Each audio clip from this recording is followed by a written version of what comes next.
The opinions within the content of Channel 12 TV network are solely of our guest and do not reflect the views and beliefs of its hosts or affiliates. Those under 18, we ask that you enter the Channel 12 TV network with an adult.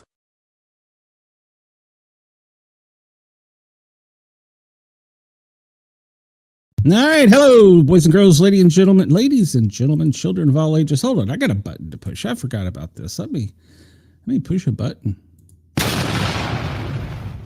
The boss jock has entered the building. You are listening to the Sportcat Show.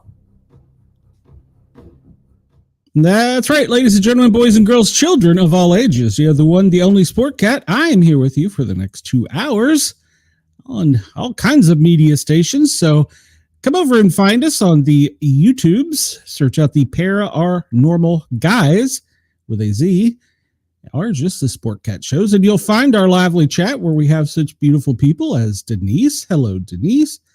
And we've got Wendell. I saw Chris in there somewhere. Hello, Chris.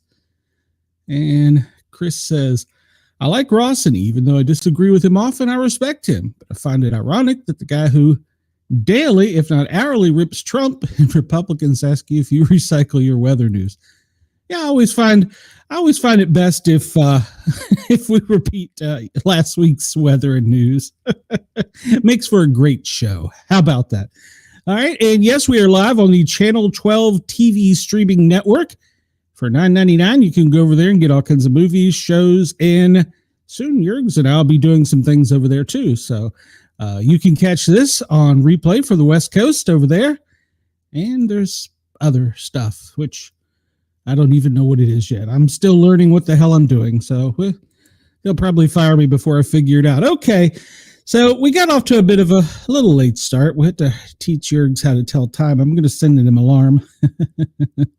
But it is 1:15 on the West Coast, 10:15 LA, Denver. Good morning, 11:14.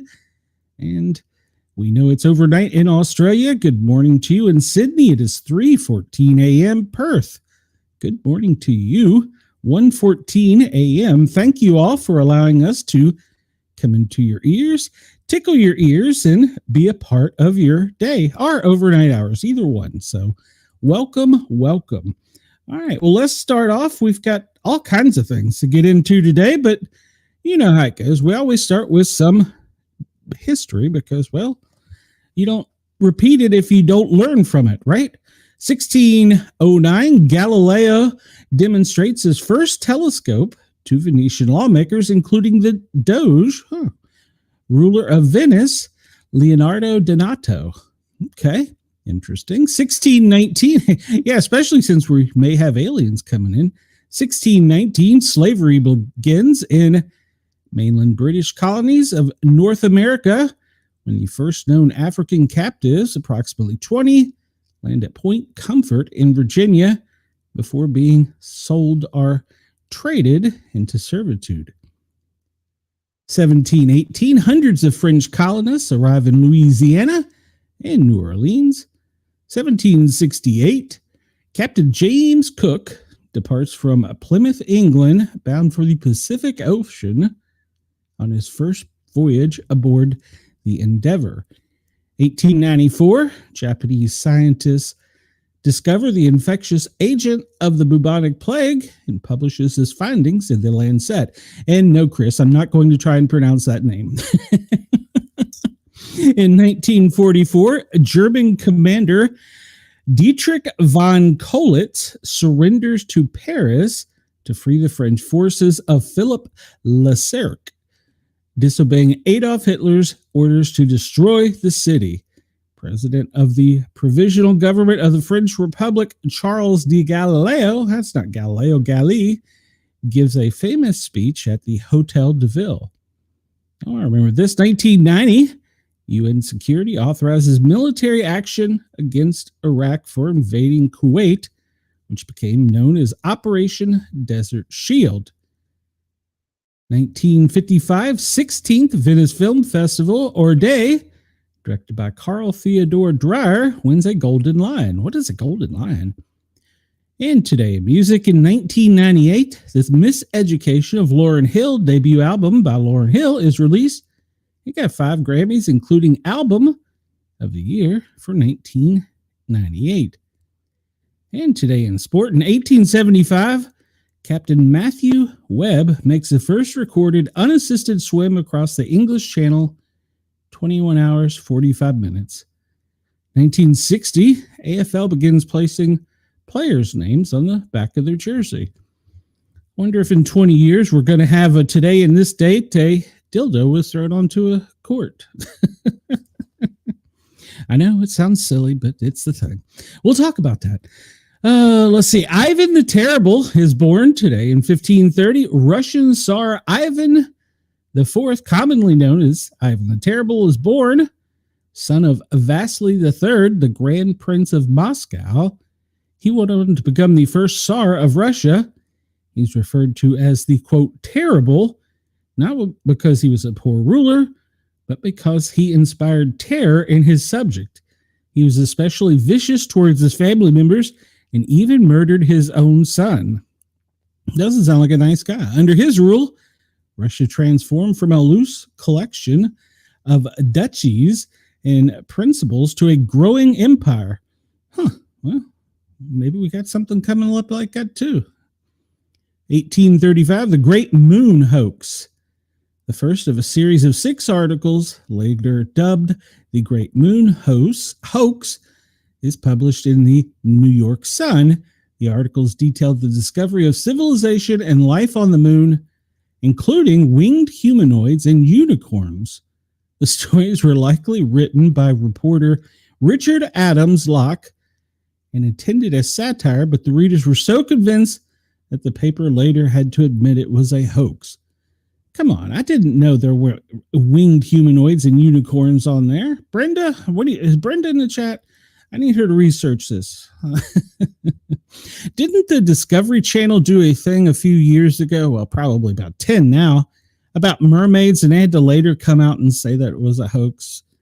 And they said that it was just for, not documentary, but for entertainment purposes. You don't expect that on the Discovery Channel. 1875, Matthew Webb becomes the first person to swim the English Channel. We talked about that. 1985, Samantha Smith dies in a plane crash. American child actress and peace activist Samantha Smith dies in a plane crash at the age of 13. She was famous for her anti-war efforts. She became known as America's youngest ambassador after she visited the Soviet Union, following a letter she wrote to Yuri Andropov, in which she expressed concerns about nuclear war. She gained international fame and numerous opportunities to appear on TV, including the series Lime Street. She was returning to her home in Maine after filming scenes for the show when a small plane she was on crashed into trees while attempting to land. Do we have any conspiracy theories about that? So, yeah, Chris, I think we could definitely say that the unicorn stories, I think we could definitely say that that was fake news. I'm not sure, but I'm pretty sure we could call it that. Even by today's standards, I think you could call it that. I need to find my sound file. What a stupid question that is. Yeah. What a stupid question. Yeah, it was. So I thought I used to have a button for fake news. I don't guess I have that anymore after the computer crash of 2005 or 2025. Good God, I don't even know what the hell a day or so. Yeah, I apparently don't have that anymore. Okay, well, I'll find it later. Yeah, I don't even remember her. So, but is there any conspiracy theories around her? Where's Brenda? I have pressing questions for her to answer today. All right, so what is today? Well, today is National Banana Split Day. Ooh, certainly is hot enough. And it is the day of Sangun, the Kiss and Makeup Day, Late Summer Bank Holiday, National Heroes Day of Philippines, National Heroes Day, National Park Service Founder Day, National Secondhand Wardrobe Day, National Whiskey Sour Day. I never liked a whiskey sour. Now, Midori sour, we can talk. summer bank holidays in England and Wales, and Uruguay Independence Day. And we'll move over here and see what these people have to say about today. And it doesn't look like anything different, so we'll see what birthdays are today. All right. Birthdays and events. Joshua Lionel Cohen, the co-founder of the model train company, Lionel Trains. That was back, he was born in 1877. Henry Trindley Dean, dentist who pioneered investigation of using water fluoridation in the prevention of tooth decay. Okay, there's another one. We got like 3 for Brenda today. Where is she? She's MIA. Frederick Chapman Robbins, the pediatric and virologist who conducted breakthrough work in isolating and growing poliovirus in tissue culture. Regis Philbin, we all know him as an actor and TV host. And Charles Ginja, poet and children's author who is known for Father Goose. Tim Burton, director and producer and screenwriter, several blockbusters including Beetlejuice, Edward Scissorhands, Corpse Bride, Charlie and the Chocolate Family. Billy Ray Cyrus, Achy Breaky Heart. Rachel Ray, the 30-minute meal chef. She's also the chef of my dog's food. And memorable events, 1829, President Jackson makes an offer to buy Texas from the Mexican government, but they refused. Well, you know what we do then? We just go take it by force. 1886, the first international polo match. All right. 1916, the National Park Service is created.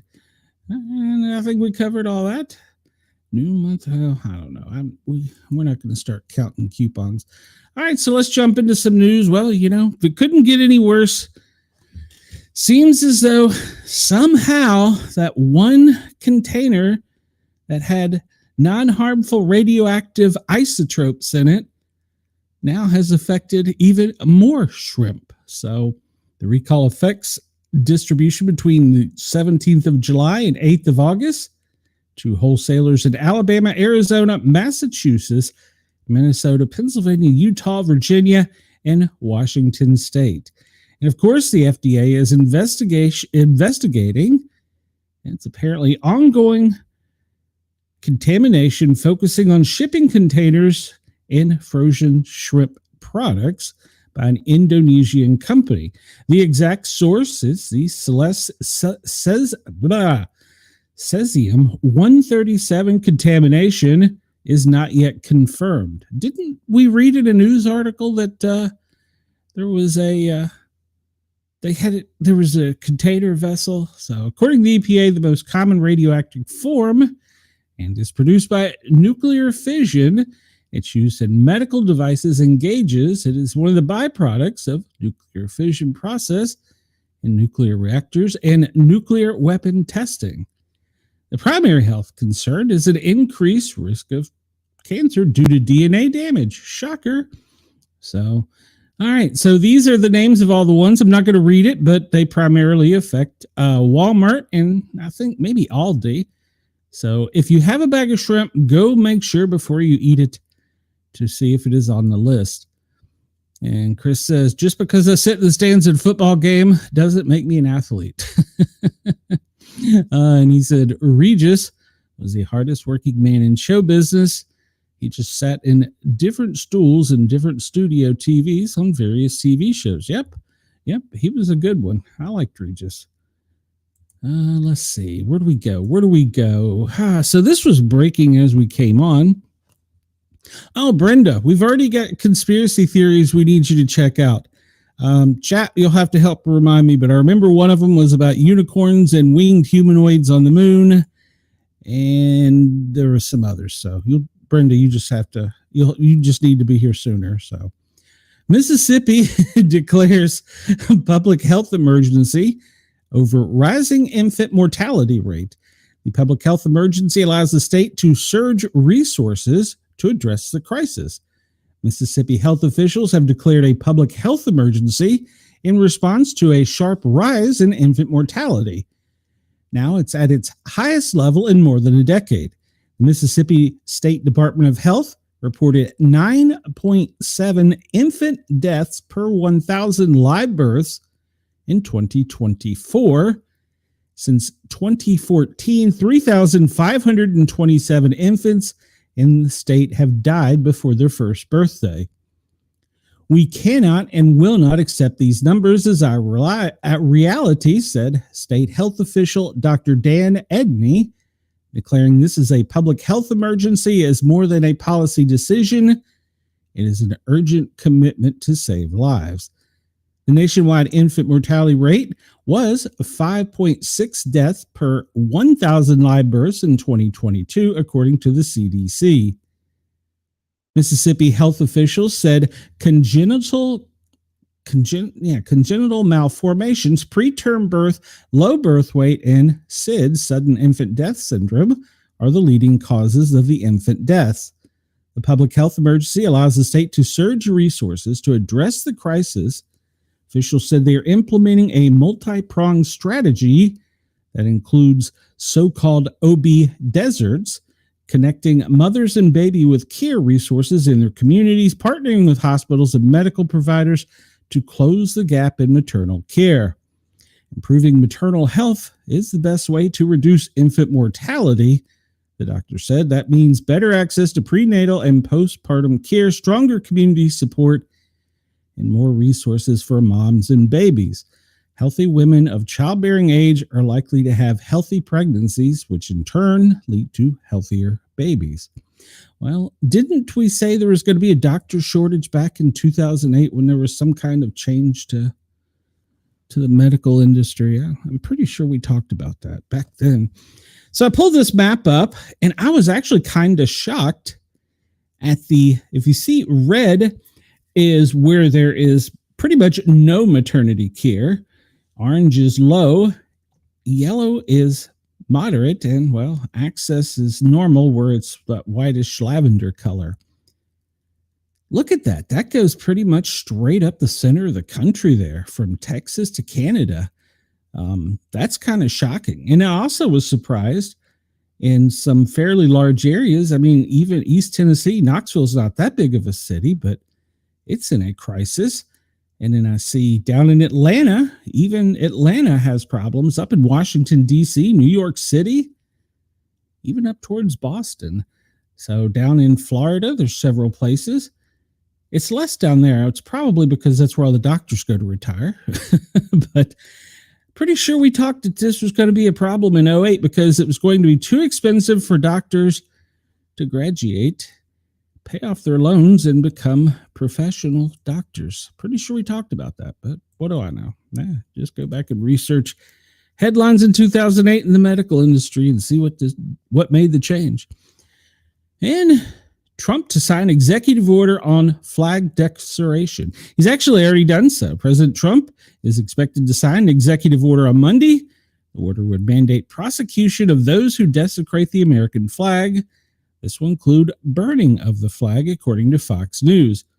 The American flag is the most sacred and cherished symbol of the United States, and desecrating it is uniquely and inherently offensive and provocative.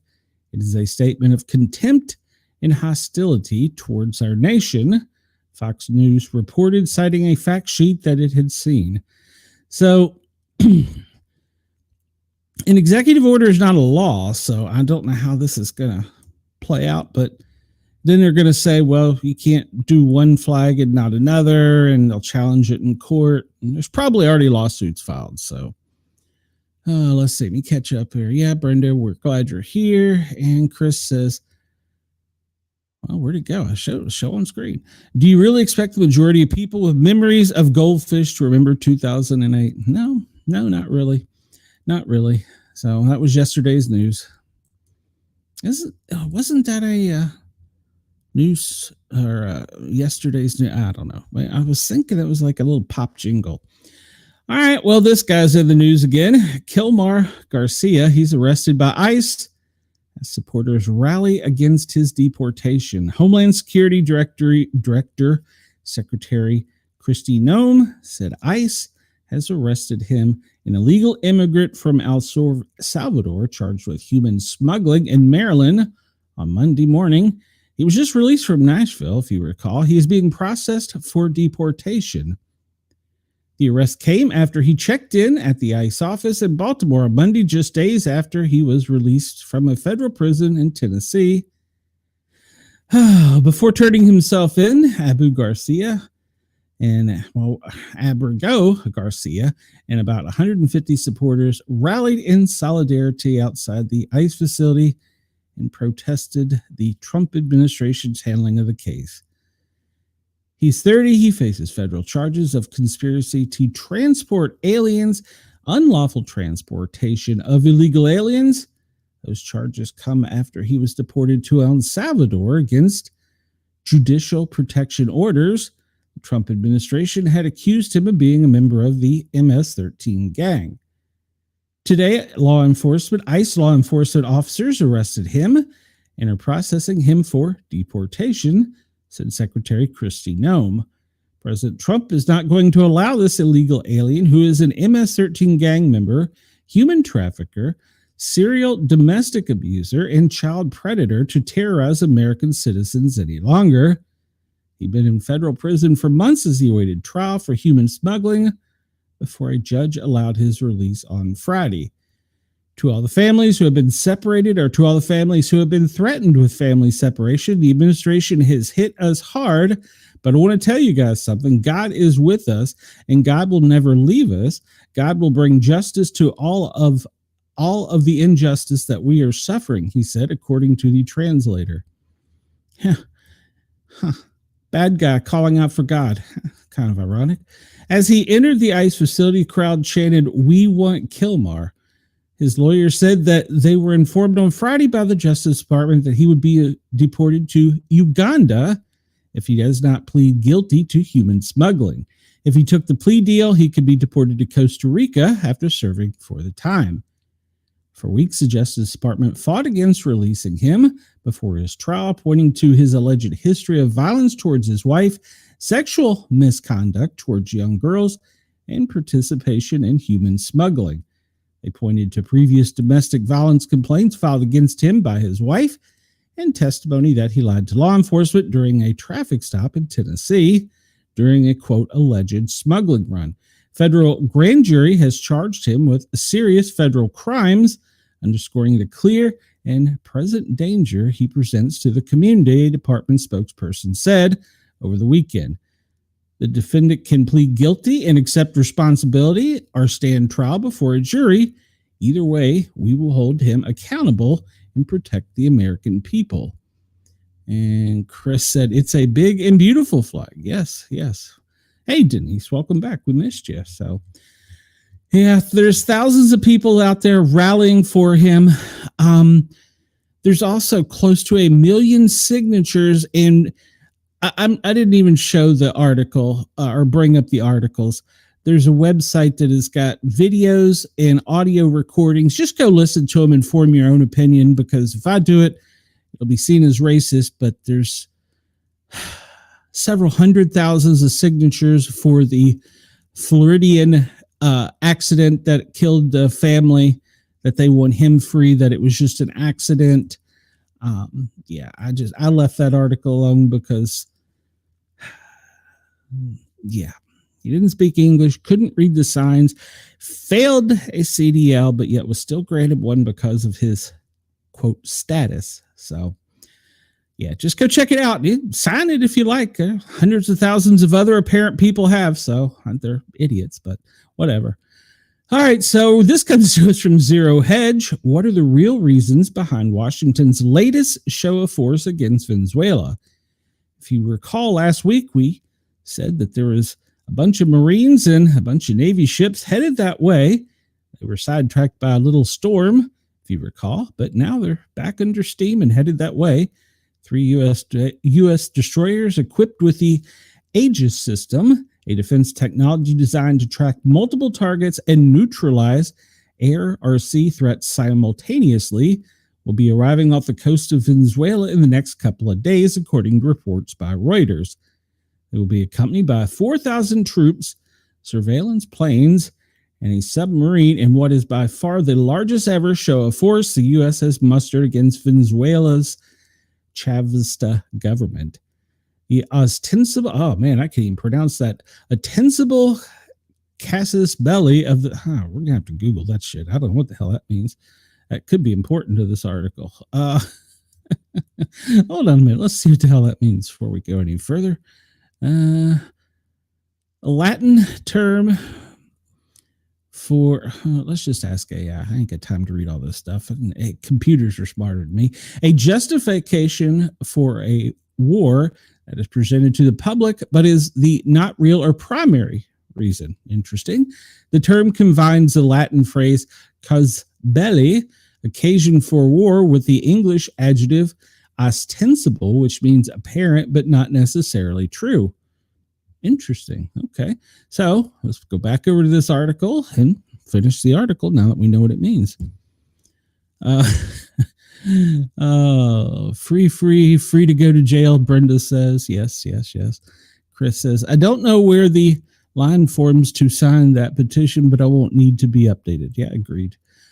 So apparently they're saying the fake news, or I guess is the best way, fake causation of the military operation is to take down drug trafficking organizations in Latin America, now classified by the White House as narco-terrorists. They include Venezuela's Tren de Aragua and the Cartel de los Solos, which, according to Washington, has close ties to the Maduro government. Needless to say, anyone who believes or supports this latest pretext for war against the country, a country the U.S. has tried to regime change at least twice so far this century, and which has been subject to more than a decade of crippling U.S. sanctions, is either exceptionally gullible or an apologist for an empire. That is not to say that Maduro, his elements with his government, are not engaged in drug trafficking. Though the U.S. is, to my knowledge, not yet to present any evidence supporting that, but rather this has little, if anything, to do with the U.S. latest escalation in what is now a years-long simmering conflict. An old, tired, and badly written script. This author of this just doesn't like this. The latest escalation began around 2 weeks ago with the U.S. Attorney General Pam Bondi announcement of $50 million bounty for the information leading to his arrest, and up to $25 million, I guess, a bounty. The shadowy founder of the disgraced mercenary firm Blackwater, whose name has changed so often it's hard to keep up with, followed by tweeting, quote, should be dead or alive. It's an old, tired script which they can't even get good writers for these days. News of the deployment reported by CNN was later corroborated by the White House press secretary, Carolyn Leavitt, asked if the operation might include the landing of troops on Venezuela's shores, and she replied that the U.S. was considering, quote, using all its power to stem the flow of drugs from Venezuela to the United States, and insisted the Venezuelan leader, Nicolas Maduro, is the head of the cartel as well as an illegitimate ruler. This must be a sweet moment for the U.S. Secretary of State, Marco Rubio, who's been dreaming a regime change in Venezuela as well as Cuba and Nicaragua for as long as he has been in politics. And you can see all these posts on X. And on the 14th, Rubio confirmed the deployment of U.S. naval and air forces in the Caribbean in what is described an effort to combat drug cartels that are utilizing international airspace and international waters to transport drugs to the U.S. Well, I think I kind of agree, because we've said we've had a war on drugs since the Reagans. Seems like that war either never happened or it petered out or it was just made for media, and now we're going to use it. I think we probably need a little bit better reasoning, but I'm not saying I'm not against it, or I'm not for it. I'm saying I'm for it either, but at any rate, we got 4,000 Marines piled into a ship that they're canned in there like sardines. They ain't going to stay on that ship for long. So the real reason, according to this article, is the Venezuelan government is under no illusion the U.S. real goals. Venezuela's defense minister, Vladimir Pedrino Lopez, said the U.S. wants to force regime change in the South American country, a goal it has been seeking for decades since the failed right-wing coup against Chavez in 2003. And let's not forget about the attempt by Trump's hand-picked interim leader for Venezuela, Juan Guaido, in 2019. So Venezuela's called up all of their civilian soldiers and they're ready to fight. So it is an oil-rich region and they're rich in minerals and precious gems too. So I guess we'll have to wait and see how this plays out. But there's a bunch of people there. And our saber rattling has also got people, other countries around the world calling us out, even to the UN. So there you go. If you want to read the whole article, it's quite in depth and it's an opinion piece, but that's part of it. We've read that already. So let's go over here. And this is a scare headline over the weekend. I'm not sure. In fact, President Trump just said in the most recent press conference, he hasn't said that it would or would not happen. So Pentagon officials confirmed to Fox late Friday that 1,700 National Guard troops will mobilize across 19 states from August through mid-November to support the Department of Homeland Security's America First mission, a sweeping crackdown to arrest and deport criminal illegal aliens while restoring law and order in metro areas gutted by rogue Democrat leaders after a decade of disastrous progressive policies that unleash destructive, violent crime waves.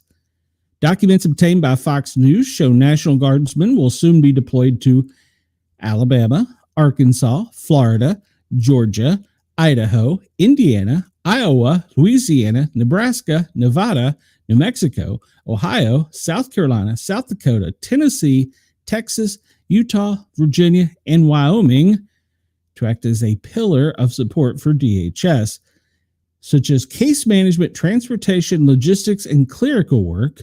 Also includes illegal alien data collection, fingerprints, DNA swabs, photos. They will not perform arrests or direct law enforcement. Deployments were authorized under Title 32, Section 502F Foxtrot, allowing supporting federal agencies while remaining under the control of governments, avoiding, passe comalis restrictions. We understand ICE's needs at the same time. We understand ICE need at the time to be more administrative in nature. And planning continued working with our partners, it became clear that more ICE needed something different, a U.S. defense official told Fox. As you can imagine, appreciate, some of those start to get close to what law enforcement start to get. All right, we're going to go back here. As you can imagine and appreciate, some of those start to get close to that law enforcement line. So it's best that these people are in a Title 32 status so that we are absolutely staying within the law of what we're doing and provide the appropriate response. Fewer than 2% of the authorized forces have been mobilized so far. States like Virginia will begin training in late August for the September deployment. This comes as 2,000 guards work to restore law and order in the crime-ridden D.C. after years of failed Democratic leadership that defunded police and left alarming police officer deficit, fueling violent crime across the nation's capital. For law-abiding citizens, the situation has become completely unacceptable, with many canceling trips to D.C. Earlier on Friday, the Joint Task Force members inside the Capitol Beltway will soon be on a mission on their service-issued weapons. Okay, we'll cover this in a minute, but yeah, they're going to be issuing them weapons, so if they haven't already. And let's catch up in the chat here and see what it has. Let's see. Well, I'm not even going to read that. Brenda, I don't know that we're going that far, but it's certainly it's a gray line, that's for sure. What is 3I Atlas? Understanding the ominous object heading towards our solar system. This comes to us from IOL magazine. So by now, you must be aware that something ominous is approaching our solar system on a clear path towards Earth at an astronomical speed and in a way that is not natural and puzzling the scientific community. It is called 3I Atlas, which is bigger than Mount Everest and moving at a speed of 209 kilometers per hour, has no tail, which is a telltale sign, according to astronomers, and distinguishes it from a comet. The Independent reports that the object is hurtling our way, but will veer closer to Mars than Earth, keeping a safe distance from both. It was 446 million kilometers away when photographed by the Hubble Space Telescope a couple of weeks ago, after first being picked up by a telescope in Chile. This visitor is bigger, faster, and behaves differently than previous visitors to our galaxy, and is shielded behind the sun as it hurtles in our general direction. Professor Loeb of the Harvard University has authorized a scientific paper on the massive object, even creating a scale from 0 to 10 to classify it, with 0 indicating a natural body and 10 signifying the alien-made object. He gives 3I Atlas a 4 on his scale and has called for a global treaty on what to do next should it be an alien craft coming out our galaxy not far away. While scientists scramble, that should be scramble. You see, even media makes mistakes. And while scientists scramble to make sense of the intergalactic visitor, only the third recorded so far, retrospectively glancing back at the records, making mathematical predictions, and using every bit of tech at their disposal to catch a glimpse of it, it has set off a wave of terror, amusement, and stupefying theories from netizens who all of a sudden have become experts in extraterrestrial and interplanetary craft. I am not an expert. I'm just reading the articles. Some have even recalled the prophetic words of the late Bulgarian mystic Baba Vanga, who predicted that 2025 would be the year aliens made contact with Earth. Journalist Jeremy Corbell told the New York Post that I believe news about the unknown object is a barefaced lie designed to make us truly believe it as a distraction from something even bigger, after months of speculation about the fast-moving object and the so-called UFO sightings in recent months. Some speculate that the Juno space probe that is scoping out Jupiter could be diverted to intercept the space rock before it crashes to Earth.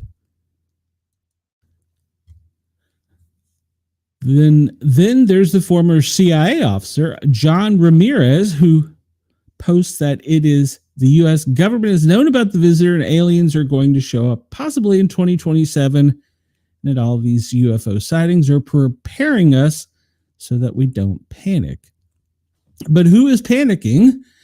Well, who dropped a Facebook post saying we only have ourselves to blame for this? We're sending out radio signals since the 30s, ramping up the signals in the 70s when our universal attention-seeking went into hyperdrive, what she called a cosmic mixtape, including recordings of Beethoven's and Chuck Berry's Johnny B. Good.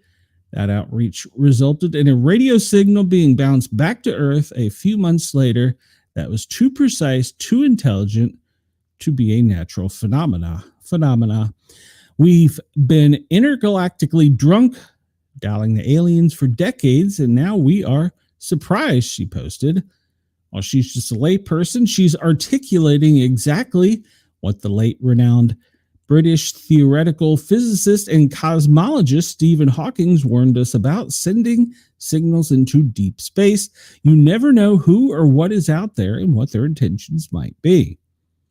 Separating this from science and science fiction, but before you become filled with dread or maybe even intense anticipation, depending on how you view the prospect of aliens making landfall, it is important to separate facts from fiction.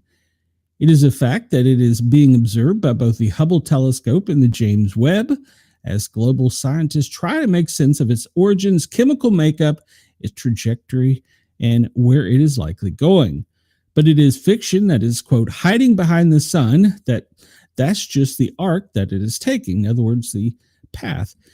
It is also a fact that the pictures released by NASA are real images related to Earth by Webb Ellis, but the images accompanying articles on the oblong object, some with windows or light emitting from it, are works of human imagination or AI, so don't be fooled.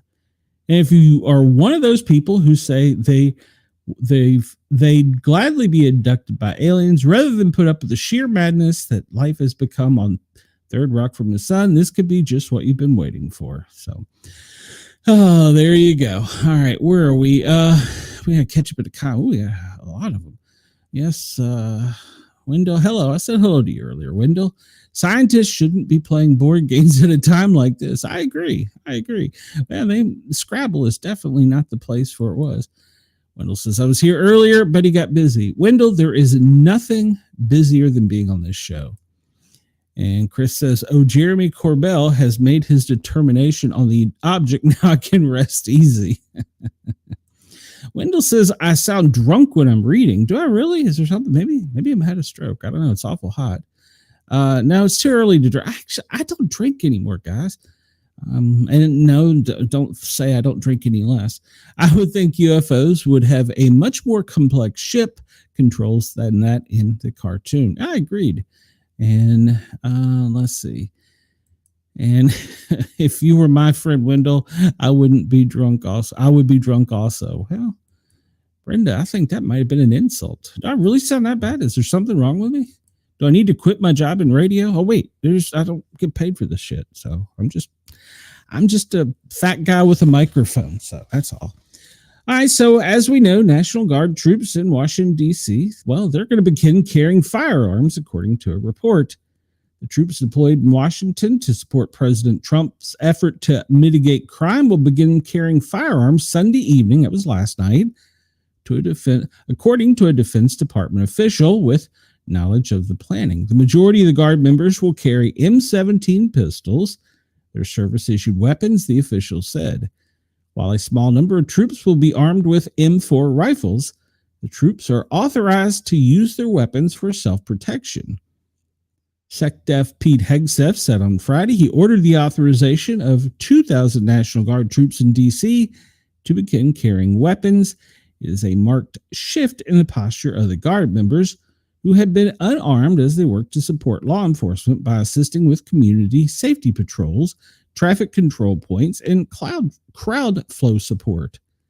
In carrying out Pete Hegseth's directive, the Army noted that the Guard members receive initial, regular, ongoing, and refresher training and complete annual weapons qualifications prior to carrying any weapons. So they are now going to be armed. I believe there's already pictures of them with weapons. When wanted to know if Brendan started drinking. It's even earlier in Texas. And crime plunges in D.C. after the historic crackdown. It's hard to argue with recent numbers. Washington has long been a national embarrassment for American public, consistently ranking high on the list of most crime-ridden cities in the U.S. The city consistently ranks in the top 20 for overall crime, 13th out of 200 U.S. cities with the highest property crime. It was ranked 4th in the U.S. for homicide last year. While Democrats claim the mayhem has been in decline since 2023, they don't mention the fact that there was a dramatic spike in assaults, robberies, rapes, and murders that year. Meaning even with the drop in 2025, D.C. still ranks among one of the worst cities in the United States. They're also suspicious of data rigging by U.S. officials. Throttled prosecution numbers cloud the real picture of safety in the Capitol, and one wonders if anything Democrats say can be trusted. After all, these are the same people that tried to tell us there was no stagflation crisis. These are the same people that tried to tell us there was no immigration crisis. These are the same people that told us that the BLM riots were fiery but mostly peaceful. It is any wonder that the political left is now furious over the Trump administration's crackdown on crime in D.C., even though the program has resulted in an immediate and dramatic decline in criminal activity. Recent reports show that Washington crime has plunged in the past 2 weeks. Property crimes has dropped 19%. Violent crimes, 17 to 22, depending upon the source. Robberies and muggings have dropped 40 to 46%. Carjackings have dropped almost 83%. And the average murder rate in D.C. is 1 every 36 hours. There has not been a single murder since the 13th. I hate saying that because it makes me feel like there'll be one tonight, you know? This suggests that a large percentage of the crime in the area is directly related to the lack of police visibility on city streets and other public property where federal agencies are now patrolling. Democrat efforts to reduce or remove police visibility in the name of, quote, social justice stem from the defund the police activism, a policy that plagues their political record today and one that they are desperate to forget. Residents of D.C. are noting on social media that the atmosphere of the city has changed completely after the deployment of the National Guard and federal law enforcement. Some are leaving their homes, going for walks, sometimes at night, when they would not have done so a month ago. So this is what happens when the streets are civilized. And some of these posts have been by my own buddy, that's the photographer there. It should be noted that in the case of D.C., the White House is within legal bounds to nullifying the Home Rule Act of 1973, as long as it is, quote, temporary. A permanent repeal would require an act of Congress. All Trump really has to do is prove that local leaders are not doing their job when it comes to law enforcement. Around 43% of Washington's population is black, and many black residents are relieved with the sudden drop in criminal activity. And you can go see all these posts on X if you don't believe it. So the examples are endless, but not everyone is happy about the falling crime rate in D.C. Democrats and leftist activists are enraged by the cleanup effort, calling the move fascism. Protests have hit the city with activists chanting in the name of BLM, Black Lives Matter, then why are leftists standing against making black neighborhoods safer? Other protest groups are angered by the uptick in ICE in Washington, with deportation skyrocketing since the Trump program was initiated. Skeptics have noted that many of these protesters are highly organized, often with matching shirts and paraphernalia, suggesting AstroTurf funding and even bust-in crowds. The political left sees opportunity in crime. They view criminal theft as cultural reparations and wealth redistribution. They treat the lack of arrests and prosecutions as protection for a supposed oppressed minority, and they view the criminal chaos in the U.S. streets as a tool for the destruction of Western civilization. It is not surprising that they are indignant over any action that makes the street safer. Agreed. Look at that picture there. All these protesters holding the sign. And what did I tell you last week about if you look at a picture of the crowd like this, how there's not a representation of the city? In this picture too. So, yeah. All right, you can go do your homework on that. This is something over the weekend. I'm trying to figure out, because this is occurring nationwide. In fact, it just occurred. If you watch the TV show On Patrol, it occurred here in Knoxville.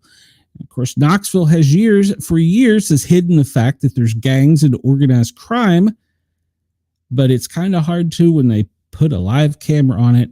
There was overtaking of several intersections over the weekend by, well, just dirt bike gangs. So let's see. Let's go back in the chat here and see. Chris says, so now the left is worried about data rigging.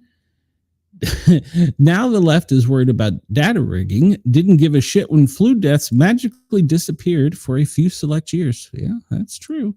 Pick and choose your crisis. Just like when the spontaneous protests used to pop up where the, quote, prepaid pallets of bricks were located. That's true. All right, so this too comes from Zero Hedge. Tyler Durden was busy today. It's no secret that Democrats have failed the residents of the Mid-Atlantic, whether it's a power bill crisis fueled by disastrous green policies to save the planet in the name of some alleged climate crisis, or social justice experiments at local and state levels that have especially backfired and transformed parts of Washington, D.C. and Baltimore into crime-ridden hellholes. The days of law-abiding citizens tolerating this mess are over. So, let's hear a headline from Channel 4, which we often use. D.C. Council slashed the police budget by $15 million. And this reporter said they went 10 days without a single homicide. Well, it seems as though Trump has more work to do as lawless, this is their quote, not mine, assholes on dirt bikes and ATVs are terrorizing the streets of D.C. Over 200 off-road vehicles were reportedly driving around PG County. The county sits along the borders of D.C. Dirt bikes, ATVs were just spotted miles within the D.C.-Maryland line. So I don't know how they're going to take care of that problem. I really don't. I mean, I have some suggestions, but they probably wouldn't be good to air. So, but let's just say they are armed now. So maybe if a National Guard member fears he's going to be run over, he has to use excessive force. Just throwing it out there. Exclusive. Well, this comes to us from Reuters. The U.S. confirmed the first travel-associated screwworm case connected to the Central America outbreak. So, Maryland case represents fresh signs of screwworms in the U.S. The presence of screwworms, which can devastate cattle herds, will likely rattle beef and livestock markets.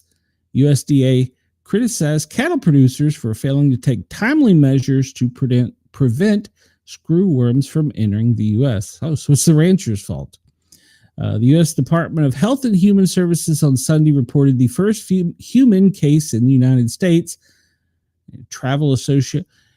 Okay, we're going to start this again. The U.S. Department of Health and Human Services on Sunday reported the first human case in the United States of travel-associated New World screwworms, a flesh-eating parasite from an outbreak-affected country. The case being investigated by Maryland Department of Health and the U.S. Center for Disease and Control and Prevention has confirmed a New World screwworm on August 4th. It involved a patient who returned from El Salvador.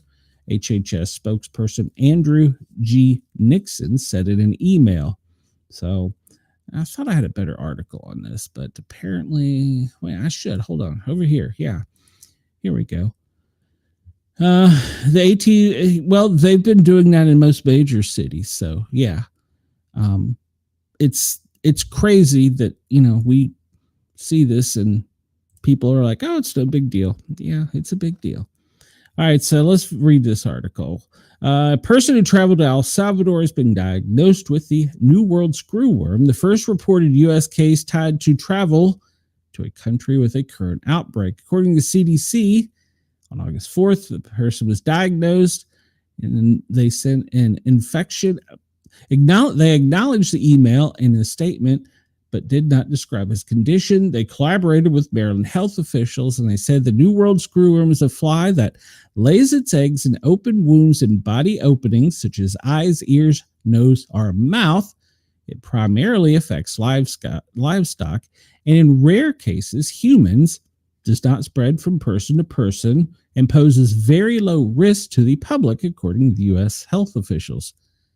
The parasite has been a larger concern to ranchers, and cattle infestations have been moving northwards through Central America and Mexico. And the CDC is working with the U.S. Agriculture Department to prevent further spread. The pest was a problem for the American cattle industry for decades until the U.S. largely eradicated it in the 1970s. We'll read another article here about things that have been going on with livestock. So Wendell says, I need a fat eating bug for my stomach. Well, when you find it, Wendell, let me know. I could probably use it too. So last week we talked about bunnies and zombie squirrels. Well, now we have mutant deers. What is going on? Across the United States, unsettling images of deers with wart-like growths known as cutaneous fibromas, or deer warts, have surfaced on social media, sparking concerns about a potential wildlife outbreak. Experts, reassure that these growths are caused by species-specific papillomavirus transmitted by insects. So that's the same one we talked about with rabbits and squirrels. So now it's affecting the deer, and it's showing up in grotesque flesh-like bubbles, and it's affecting United States and New York to Pennsylvania to Wisconsin. And social media users are sending pictures of the deers with wart-like blisters all over their head, neck, and legs. The sight of these mutant deers is clearly disturbing and, quite frankly, is scaring people to their bones. I've never heard that phrase. Is it a new plague in the wildlife community? Over the past few months, scary snapshots of wildlife have dominated social media. Rabbits, antler-like growths, hairless squirrels covered in oozing tumors, and now deers with warts. From backyard cameras in Pennsylvania to wooded trails in Wisconsin, these mutant deer images begin circulating on social media. These unsettling images are prompting many to wonder, is a mutant animal outbreak underway? Well, what is really happening? Although the images circulating on social media were enough to alarm people into believing that something was really wrong with the wildlife community, wildlife authorities and wildlife health experts have quickly reassured the public. As per experts, these odd growths are known as cutaneous fibromas, and more commonly called deer warts, and caused by species-specific papillomavirus. And what are the flesh bubbles? Well, they're wart-like tumors and are most often found on the head, neck, legs, and occasionally across other parts of the deer's body. Size can range from a tiny pea-like huge lumps, resembling small grapefruits or even footballs. Goodness. Experts from agencies such as the Maine Department of Inland Fisheries and Wildlife and Cornell University Wildlife Health Lab explains that the virus typically spreads through the biting insects like mosquitoes and ticks, especially during late summer and early fall when these pests are most active.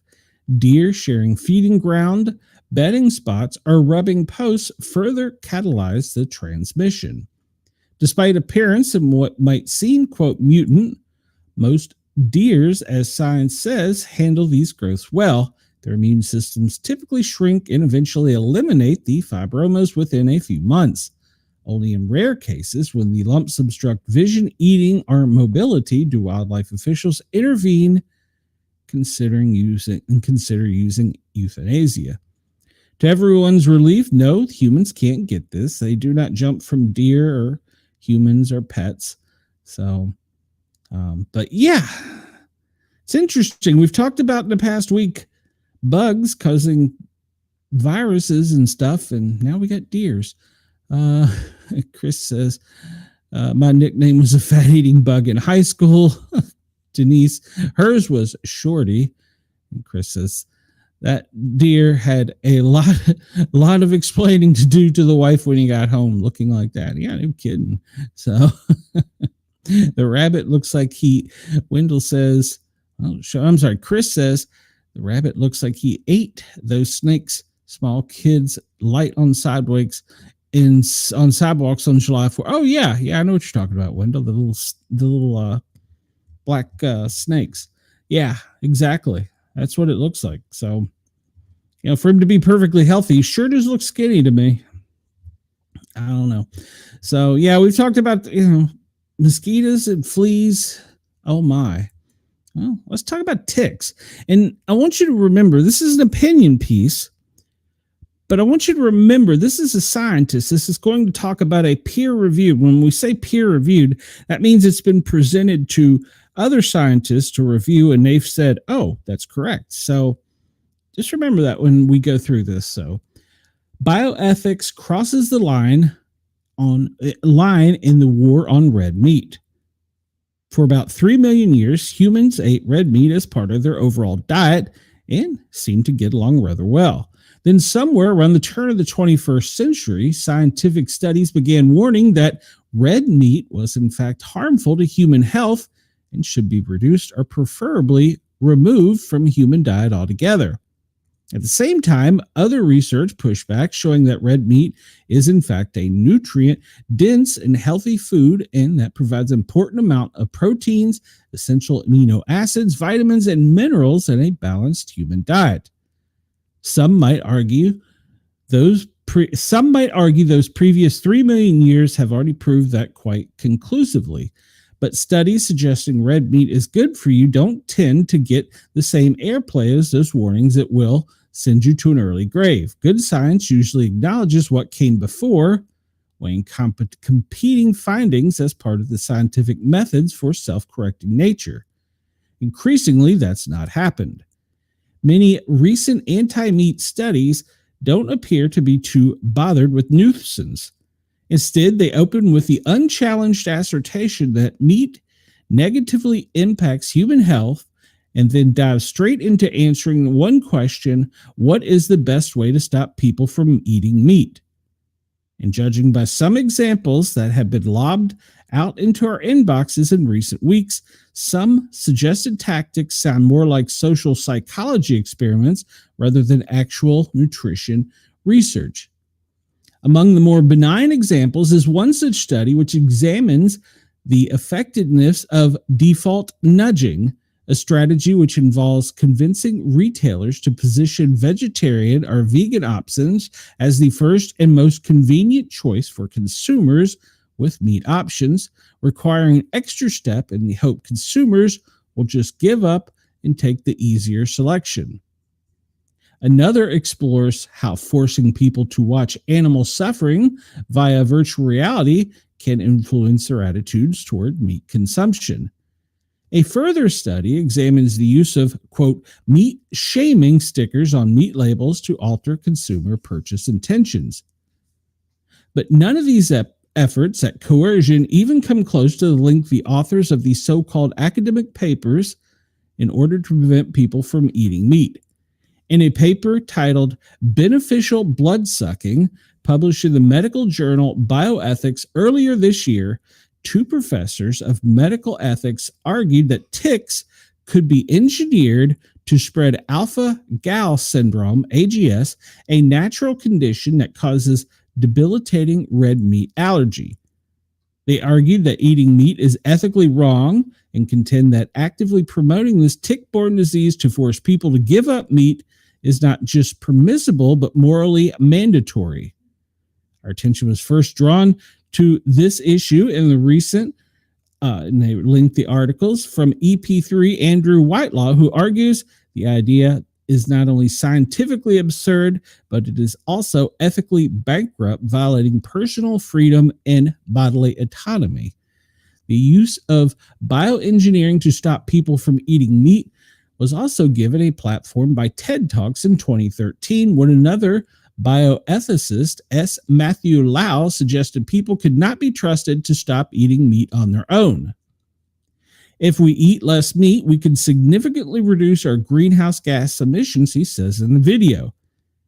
Now, some people would be willing to eat less meat, but they lack the willpower. Human engineering could help. Just as some people are naturally intolerant to milk or crayfish, like myself, we could artificially induce mild intolerance to meat by stimulating our immune systems against common bovine proteins. And in this way, we can create an aversion to eating eco-unfriendly foods. Andrew Whitelaw hit the nail on the head with this description. This proposed scheme isn't persuasion, it's coercion. It says if you won't change willingly, we will take your freedom away with a bite. That's not bioethics, and it's certainly not ethical. It's body politics. No one should be forcibly altered to fit someone else's moral agenda. Bioethicists now brand the consumption of something that has sustained humankind for more than 3 million years and which evidence shows continues to play a vitally important role in maintaining human nutrition across the globe as a crime. When bioethics become a vehicle for enforcing ideology, it ceases to be ethical itself. So just think about that when we're starting to see all these animal things, and then we have scientists saying that they can bioengineer ticks. And Wendell says, if it spreads from deer to rabbits, why can't it pass to dogs and cats? It's a valid question. That's a valid question, Wendell. Because they're saying it's all the same virus. Why is it? I don't know. We'll kind of skim through these real quick. This comes to us from Breitbart. Comedian Matt Rife trashes Sydney Sweeney haters as garbage losers. Comedian Matt Rife dismissed critics of Sydney Sweeney as garbage losers after they sneered her at Dr. Squatch bathwater soap campaign. Okay, hold on. I'm going to have to reread this because this one gets me. Comedian Matt Rife dismissed critics of actress Sydney Sweeney as, quote, garbage losers after they sneered at her Dr. Squatch bathwater soap campaign. Sweeney collaborated with Dr. Squatch to release her limited findings bathwater bliss soap, which just quickly sold out and now fetches for high prices on resale markets. The actress revealed the Dr. Squatch soap made with her bathwater was produced as a direct response to a fan demand with women at the fore. Rife took to social media on platform X to react to Sweeney's subsequent remarks about being targeted by some women online after her Dr. Squatch collaboration.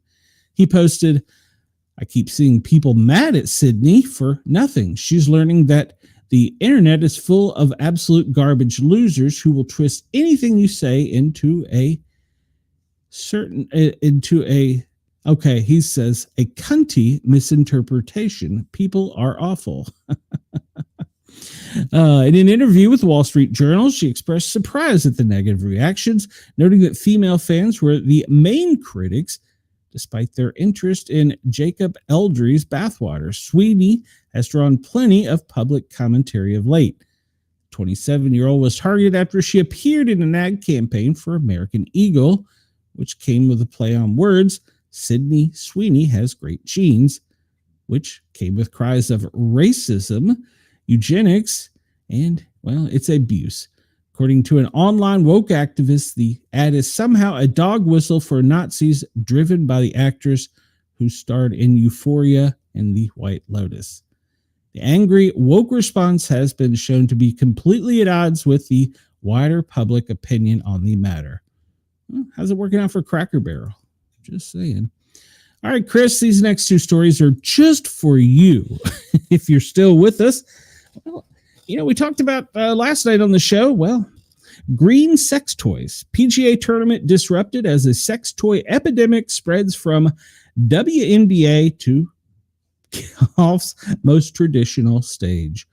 Tommy Fleetwood's significant victory at the PGA Championship was momentarily overshadowed when a green sex toy landed on the 18th green, mirroring similar incidents in the WNBA and the NFL. The bizarre trend linked to cryptocurrency group promoting the meme coin has sparked an outrage. So, the championship in Atlanta was briefly lost its air tradition when a green sex toy landed near the 18th green, making golf the latest sport caught in the bizarre trend.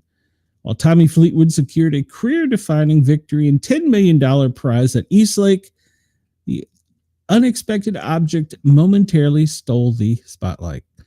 The disruption came as he prepared for his final putt. Spectators on site were stunned when the neon object skidded to the edge of the green before a quick-footed security guard kicked it into a bunker. Fleetwood and Patrick Cantlay stayed focused, but the surreal moment again proved how widespread the prank has become. Now, the craze began weeks earlier in the WNBA, where fans hurled brightly colored dildos onto courts during multiple games. One incident even struck Indiana Fever forward Sophie Cunningham, prompting swift arrest and lifetime bans. Minnesota Lynx coach Cheryl Reeves strongly condemned the behavior, saying, "I just want to comment on this. Has been going on for centuries. The sexualization of women, this is the latest version of that. It is not funny."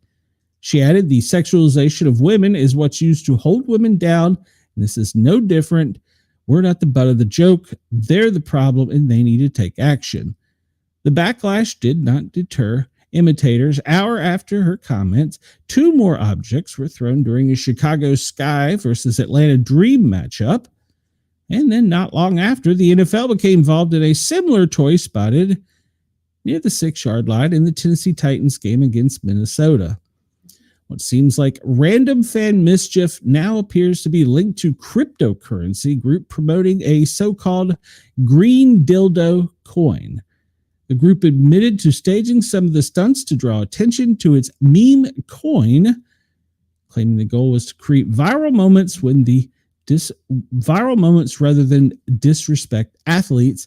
Yet players and coaches across sports disagree, pointing to safety risks and mockery of the competition. Chicago forward said, "It's super disrespectful. It's really immature. Whoever's doing it needs to grow up." Despite the outrage, the group has teased lighter versions of the prank in other arenas, raising concerns that more leagues could face similar interruptions. So there you go. Wendell says Brenda has many colors and sizes of sex toys. Well, I don't know. How do you know that, Wendell? No, I'm leaving it alone. So we've mentioned this, but a green sex toy was thrown onto the field of the Minnesota-Tennessee game. Some people say it's because they now have male cheerleaders. I don't know. I got nothing, but I think it's stupid. Hold on here. We need to go back. All right, so I'm just going to skip through this article real quick because we're running low on time. Unlike the previous show, I like to stay on time and get out of here so that my next show has all their time. So the Ford Mustang apparently has been chosen by the White House to boost ICE agent recruitment. Not really sure how this is going to help, but apparently they are getting a couple that they're going to paint up and use in commercials and eye-catching design to attract recruits.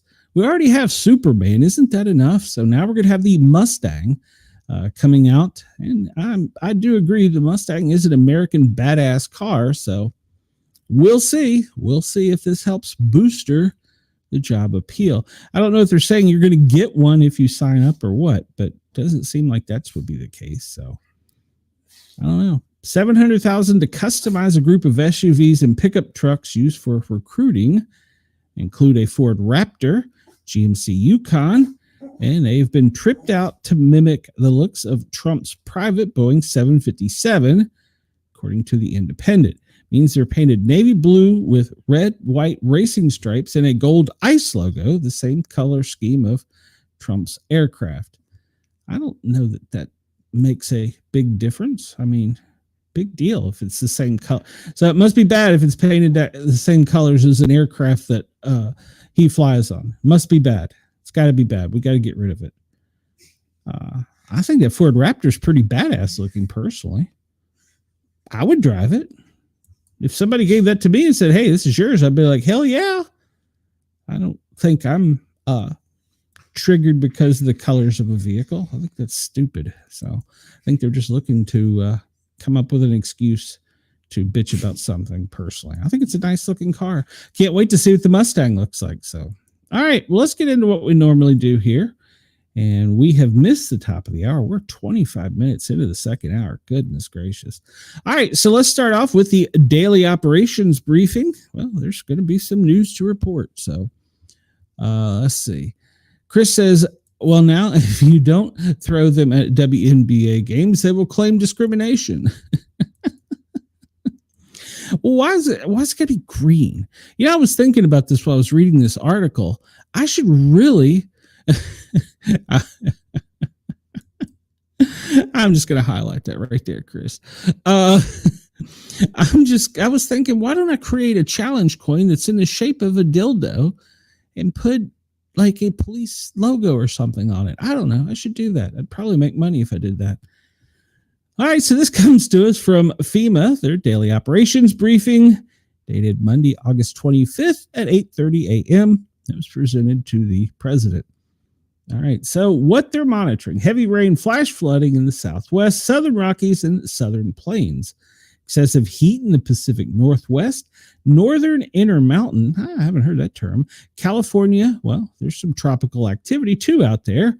We have Ferdinand, it's just a tropical storm, and disturbance number 1. Do they change from number 1 to the next one is number 2 to number 3 till we get up to 999, and then they stop? And we have Juliet in the Pacific, and then disturbance 1 is out there. Oh, why did I just do that? I'm glad I didn't close it. That would have been terrible. Except for I hit the wrong button over here. All right, let's try this again. So let's go over here, and I'll push this button. All right, so what do we got? The tropical outlook in the Western Pacific, we don't really see much. Central and Eastern, we see, well, Juliet's just kind of puttering away and going to continue to go out to sea and not cause any harm. Ferdinand, well, she's going to travel up between Bermuda and the U.S. in an east-northeast manner and not affect anyone. So we're glad of that. Now, today, we're talking about Colorado and New Mexico getting some heavy rain and storms. Also down in Southern California, which is really rare. They hardly see rain, much less storms down there. Into Arizona, into parts of Texas. We're going to have spotty showers from the Great Lakes back up to the New England coast. And then again from the Atlantic coast down through the Gulf of America. You can see some spotty showers. Let's see. And we've got tomorrow that's going to continue to be the same with pretty much heavy rains and storms in Colorado and New Mexico. And then finally before Wednesday, well, it's going to all merge together and it's going to be in Kansas moving eastwards. So looking for precipitation and excessive rainfall. Well, you can see right there, most of it is offshore, but up in the New England area, there's possibility of some. Florida, well, you're going to get a pretty good soaking, especially central Florida, and from the Midwest back out to California, even, like I said, down into Southern California. And the excessive heat, well, up there in the New England, the Northwest, Seattle up in there, Oregon, you can see some extreme heat, and it's going to be extending only really along the coastline, back and wrapping around through the border with Mexico back into Texas. But then we're going to start to see a weakening as temperatures decrease in the south, in the mid-Atlantic, all the way up to the northeast, where we'll start seeing a cooling. And they now have the Idaho fire, where we don't have the Utah one anymore, is 32% contained. Red Canyon in Wyoming, 75%. And they have a fire in Jefferson, Oregon, which is 5% contained. These are the largest of the fires I've learned. That doesn't mean that the other fires aren't contained or anything. This just is because this is the largest by the evacuations and the size of things threatened. So this is why they're reporting it this way. And also over the weekend, the severe storms out in the Midwest causing lightning from Oregon down to Texas sparked several more wildfires we'll see here in a bit. So we see that currently FEMA has 17 joint field offices, 63 major disasters, 7 emergency declarations. Still working to repopulate 12 missions. In fact, Homeland Security just approved a very large amount of money to assist with that. And we have 9 supported disasters and 6 offices working. So, all right, let's go to the next thing here. We'll go to the commander-in-chief and see what his schedule was for today. Let me refresh this because, well, I think it changed. No, that's not what I wanted. What the hell did that do? That's the button I wanted, but didn't do anything. All right, fine. So let's go back in time and see what happened over the weekend. How about that? Let's see. Friday, after we left, the president went over to JFK, and then he came back that afternoon. They did the press conference. We saw that. And Saturday, he didn't have any public events. He departed the White House for his golf club, and that's in D.C. So it was only a little 20-minute jaunt. And he come back in the afternoon where they called a full lid. Sunday, well, he didn't have any public events, and he went back to his golf club. And apparently he was over there for just a brief time, and he returned. This morning, well, the media got in office in camera. Pool time was 9 a.m. And at 10, the president was signing executive orders. White House press pool was there. At noon, he greeted the president of the Republic of Korea. At 12:15, he's going to participate in a bilateral meeting with the president of the Republic of Korea. And then at 12:45, well, he's already done that, he participates in a bilateral lunch with the Republic of Korea. All right, so that's on his schedule. Let's go over here and see what WRC says, because they always give us live breaking updated news. So we want to make sure we get all that in, because God knows if the president farts and we miss it. All right, so live update. Trump targets cashless bail, flag burning. FEMA staff issues dire warning in a public letter. All right. They eliminated cashless bail in D.C. and other jurisdictions. And let's see, the National Guard is deployed in Washington. We know about that. And now they're going to be carrying firearms. We know about that. Postal services across the world are halting shipments to the United States amid confusion over import duties that apply to parcels starting on Friday. And Garcia, we know that, he's going to be going to Uganda. And more than 180 current and former FEMA employees published a letter today warning that debilitating cuts to the agency charged with handling federal disaster response like a catastrophe is the one seen by Katrina. And 4 minutes ago, apparently, Trump said he would like to meet with Kim Jong-un. All right. Well, I don't think he's going to be coming here. Maybe we'll go there. Hell. Current and former FEMA staff officials sign a letter warning of cascading effects. All right. So apparently they're concerned that the cuts are going to just strip the agency. And Trump says they're going to sue, the DOJ that is going to sue over California redistricting plan. And the DOJ gave Maxwell's platform to, quote, rewrite history, accusers' families say. And Trump questioned South Korea's stability ahead of meeting with the new president, a purge or revolution. And we talked about the executive order. And we talked about him going back to Uganda, or not going back, him going to Uganda. So, and we talked about him signing the cashless bail. Hellhound is driving me crazy down here.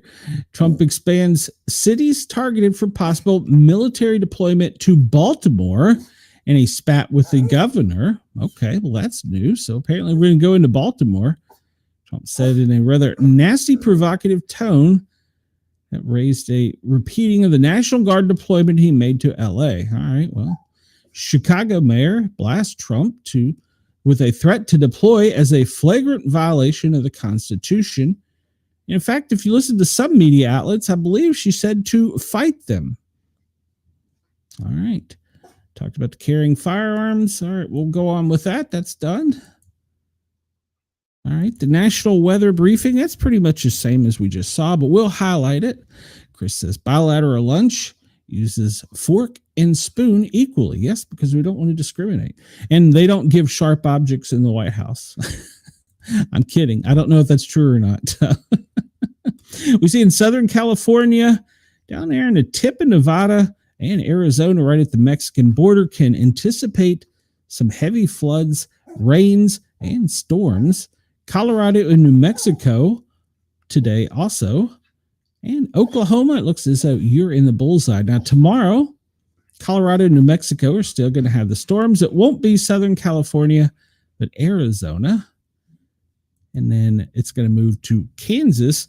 You will be in the crossfire on Wednesday. So there's that. That's pretty much what we just talked about. Look at the NATO cast. Well, there's no chance. Well, never say never. Less than 2% chance of a tornado in the U.S. Down in Southern California at the coast there, all the way back over to almost Texas, there's a chance for some significant winds. And then there's also some potential for a hailstorm, but they're saying it's less than 5% down in, New Mexico. So hopefully that's just a very small area and a very small chance. So hopefully nothing will happen. Chris says, all the people in the unelected government bureaucracy who couldn't make a sound about the mental condition of Biden suddenly had the balls to sign their names to letters when they see an injustice. Wow, Chris, man, you're making a whole lot of sense today.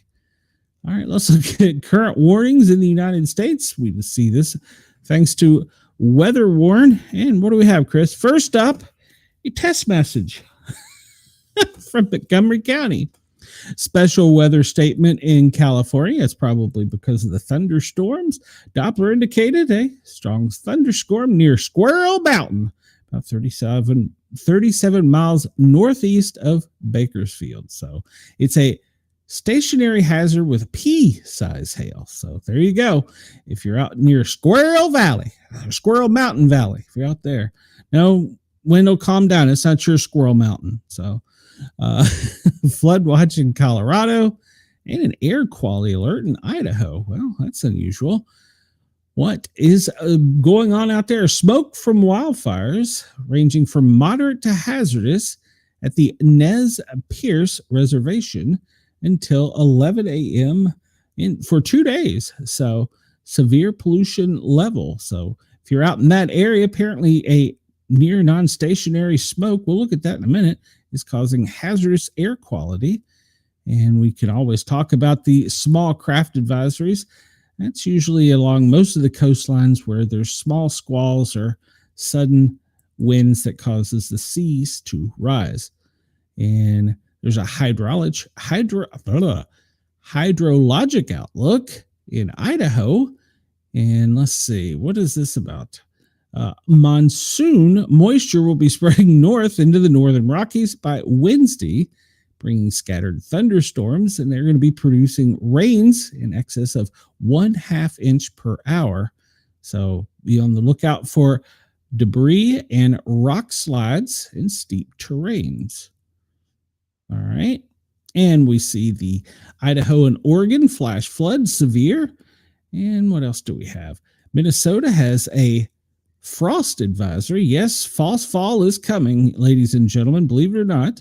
Rip currents down on the coastal Florida waterways. Wind advisories in Alaska at the Delta Junction in eastern Alaska. And flood watch in Arizona. A blowing dust advisory in Arizona. Section of Arizona. Persons with respiratory viruses should stay away from a 1 mile, visibility between 1/4 and 1 mile blowing dust expected with the thunderstorm outflow winds as it pushes west this afternoon in south central Pinal County and over into the Tohono Nation and Tucson Metro from 1 p.m. local to 5 p.m. local this afternoon. Hazardous driving conditions due to reduced visibility, and people that are sensitive should stay inside. So there's several blowing dust advisories for about the next 7-8 hours. Heat advisory up in Washington. Yeah, extreme heat up in the far northeast up there in Pierce County. And Washington has got all kinds of heat warnings. Heat advisories, and New Mexico flood watches. And we talked about Arizona air quality alert. That's probably from the dust. Flood warning in Kansas, California. It's unusual, but they have a flood watch. So does Alaska and Washington. And as we get down here through the small craft advisories and beach hazardous statements, get back to more flood warnings in Minnesota and Oregon. So flood warnings in Florida, of course, because of the storms going across. And trying to get down through here and see if there's anything else. We covered about the South Dakota flood warnings, Illinois flood warning, Florida flood watch, Georgia, South Carolina for the next 20 hours or so. That's in northeast Georgia, some flood warnings. South Carolina, that's in Horry County. And extreme heat in Washington. And the small crafts and gale warnings. And it looks like that's going to be about it. We've covered most of this. And extreme heat. In fact, there was such extreme heat, if you watch the TV show Big Brother, which Chris and I do, they had to delay a outdoor competition because of the heat. So it's even affected that. So, all right. Well, it looks as though Oregon, a red flag warning. What is the red flag warning? But it's only got 2.5 hours left. Hot, dry, unstable conditions over the next 2 days. Low humidities, unstable air masses have the potential to create significant plume-dominated fire growth. All right, so that's a red flag warning there because of the fire dangers. And it looks like we've covered them all. So let's go over here and see what currently we have on the map. We'll zoom out. And as we see along the coastlines, all the gale and small craft and water advisories, even up into the Great Lakes. And we don't see anything until you get out west, where you're going to see up in the Washington, Seattle area, extreme heat warnings going all the way back into Idaho, down to Oregon and Northern California. So, and then in South California, Southern California, you can see all the flood warnings. So, we look here, and this is Ferdinand. She is currently between us and Bermuda, headed to the east-northeast, and doesn't appear that she's going to be doing anyone any harm. We look out here in the Pacific, and we see this storm here, Juliet. She's moving to the south, and hopefully will turn a little bit more westerly to the soon. So let's see, earthquake 6.0. in Guatemala. Okay, that was a few hours ago. No tsunami warning. All right, we'll take a look at that in just a minute. And let's see. Let's look at radar worldwide. It looks pretty dry. Our friends down in Australia, let's see if there's any rain in Australia. It looks like maybe southern Alice Springs down to Adelaide. There's some showers. Over the west coast, it looks like Perth's got some spotty showers. And down in Melbourne, into the north of Melbourne, some spotty showers. It appears that band is coming out from the ocean and covering Hobart. And it's going to be extending to the north and to the west, probably moving across and going over through Perth later this afternoon. We'll get forecasts here in just a minute. And we'll look at the radar elsewhere and see that rain is already pretty much falling heavily in Oklahoma, and that's going to extend over to Memphis here in the near future. Up in Colorado, they're getting hammered with some heavy rains, and up in Boise, Idaho as well. So, all right, let's move on to the next thing. Let's look at lightning real quick. We're going to run out of time here today if we're not careful. And we'll look at the lightning activity. And we see those storms in Colorado, just north of Denver. Just south of Denver, to the west of Colorado Springs and Pueblo, are pretty strong.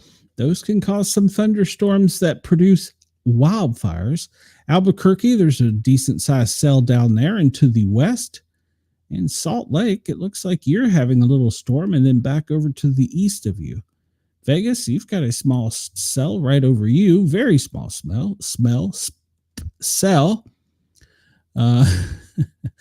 Chris said costume would have been brutal in heat. Yes, it would have. God, I can't imagine. Central Florida, it looks like, from Tampa all the way across to Orlando, Kissimmee, down to Lakeland, St. Pete.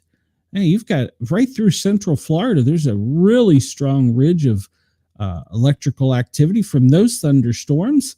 So if you're in those areas, be be warned. And here's an unseasonable one up in northwest Maine. You don't typically see them up here, just across from the Canadian border into Maine. So you don't normally see them up there.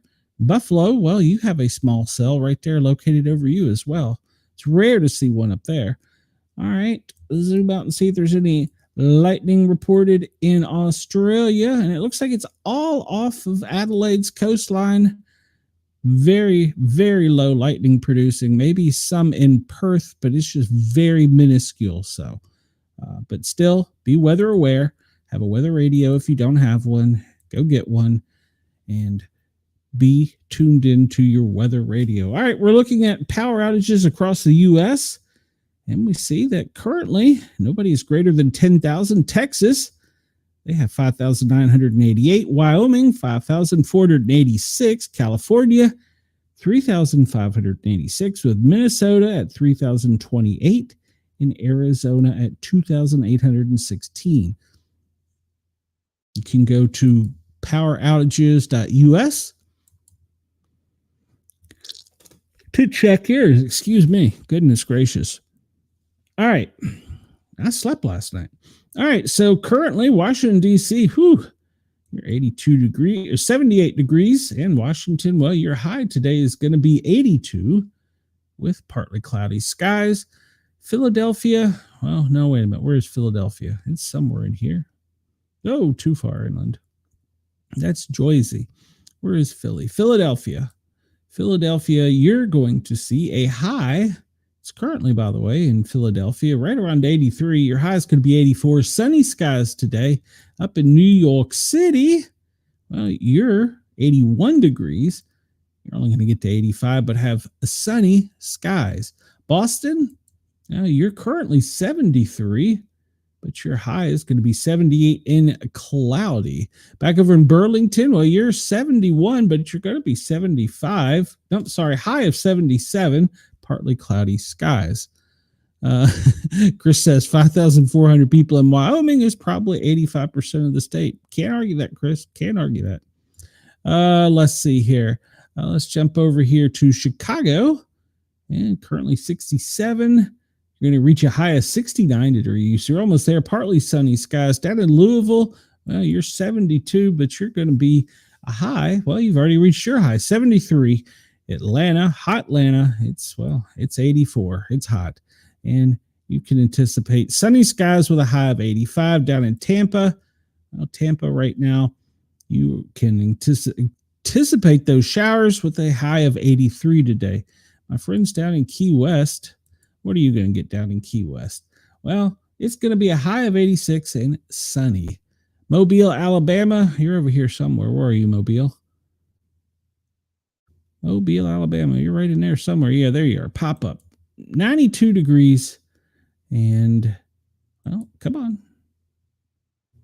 Your high today is going to be, that is your high. Sunny skies. Let's see where the hottest weather right now is in the U.S. And, well, it's probably going to be back over towards Phoenix. Phoenix is 99. Phoenix is going to, no, I'm sorry. Well, no, that's not in the U.S. Phoenix, you're going to get to 102. Vegas, cloudy skies in Phoenix. Cloudy, a high at 95. And let's see. Yeah, looks like Phoenix is the hot spot at the moment. So, but we see, if you look closely, you can see this ridge of coolness coming down, what they're calling a fake fall. So be prepared. Let's see what it is in Seattle.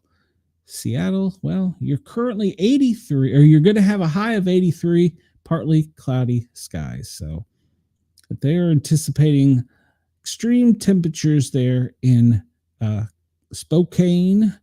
It's going to be 92 degrees. That's unseasonable for them. 84 in Portland, Eugene, 86. So let's jump down to our friends down under before we get out of here. We're running really late here today. And come on.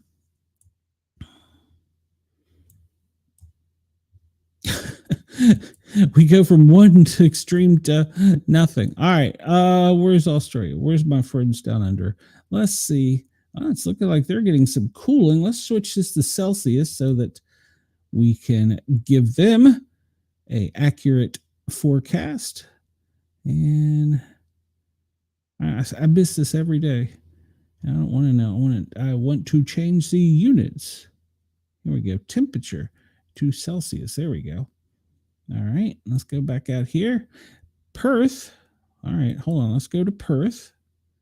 Perth, you can see a high of 15 degrees, 15 Celsius, 15 Celsius in cloudy skies. Tomorrow's going to rain. So Port Hedland, you can expect 25 Celsius as your high. Sunny, your low is 16. Darwin, you are currently at 23. You're going to get a high of 32 degrees. No, 32 Celsius with cloudy skies. Cairns, you can anticipate a high of 25 Celsius and sunny skies. You're going to be sunny for the next couple days. Down in Brisbane, well, you are going to have a high of 22. And the next couple days, it's going to be sunny. Once you get through today, today's going to be a bit cloudy. Jump down to Sydney.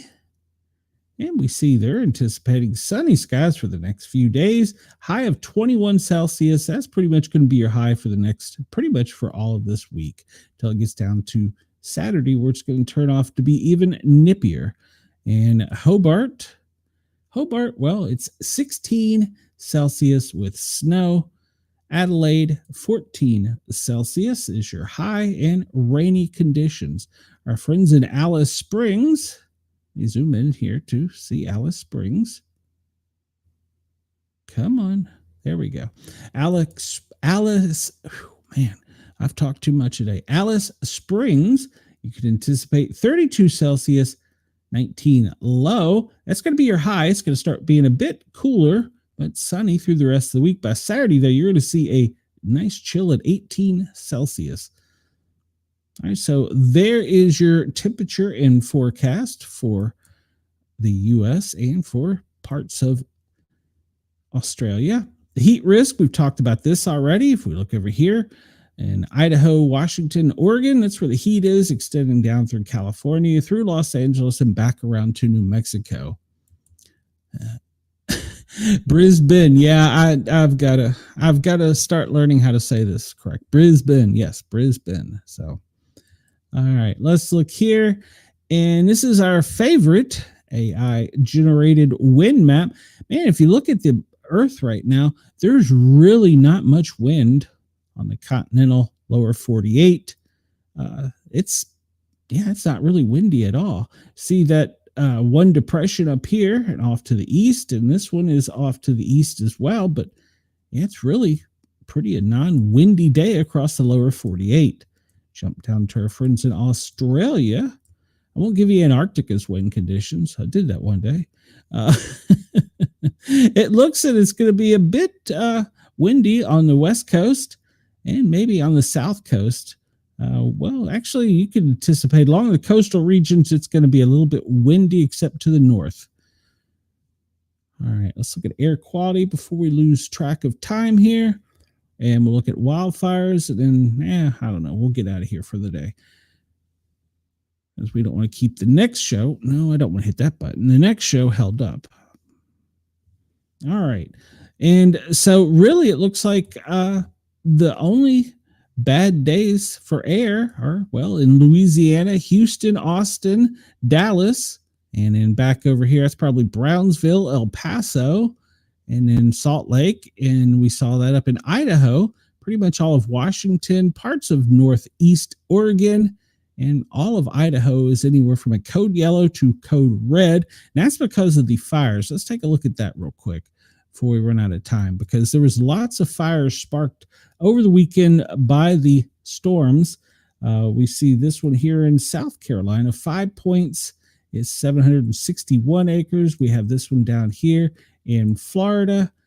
I think that one's mile marker 30. That's not a new one. That one's been there for a couple days. And back over here down in Texas, 5 mile fire. Okay. But if you look over to the west, they have had more due to the lightning storms here in Utah, down into Vegas, and New Mexico and Colorado. Most of those were struck by lightning over the weekend. Let's look at the smoke real quick. You guys got to hire an enunciator that can speak.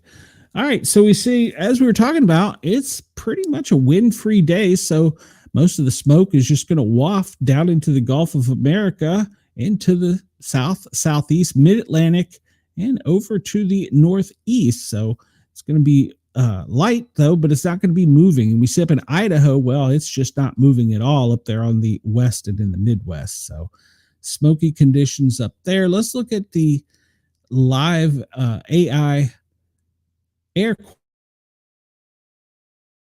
quality map. That, take these off. No, take it off. Well, no, take it off because we won't see anything. You see how the smoke is just kind of wafting down into the south and a little bit up into the mid-Atlantic off to the coast. There's not just a whole lot of movement. Surprisingly, the dust coming across is making it really cool air for the tropical developments.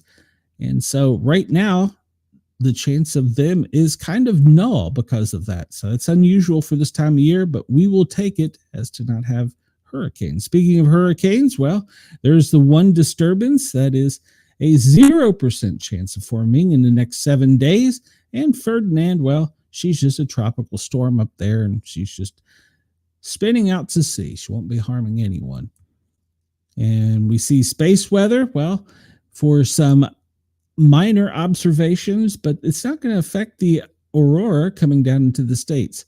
So it's going to be very minor solar activity until the aliens show up, and then they'll probably zap the sun or something. Who knows? No, I don't want to start a global pandemic of fear. No tsunami advisories, watches, or threats currently. And we'll look at hurricanes. Let's change this to the last hour and see if there have been any of significance. And we see, because we know over the weekend, South Carolina had some. Western Texas, a 2.3. That was about an hour ago. And what was this one? Western Texas. All right, well, what is this one then? Western Texas, 2.3, and Western Texas, 2.3. So they've had two 2.3s within the past hour in Texas. In the last 24 hours, we saw the ones in the Carolinas, and then there was back over here into Kansas.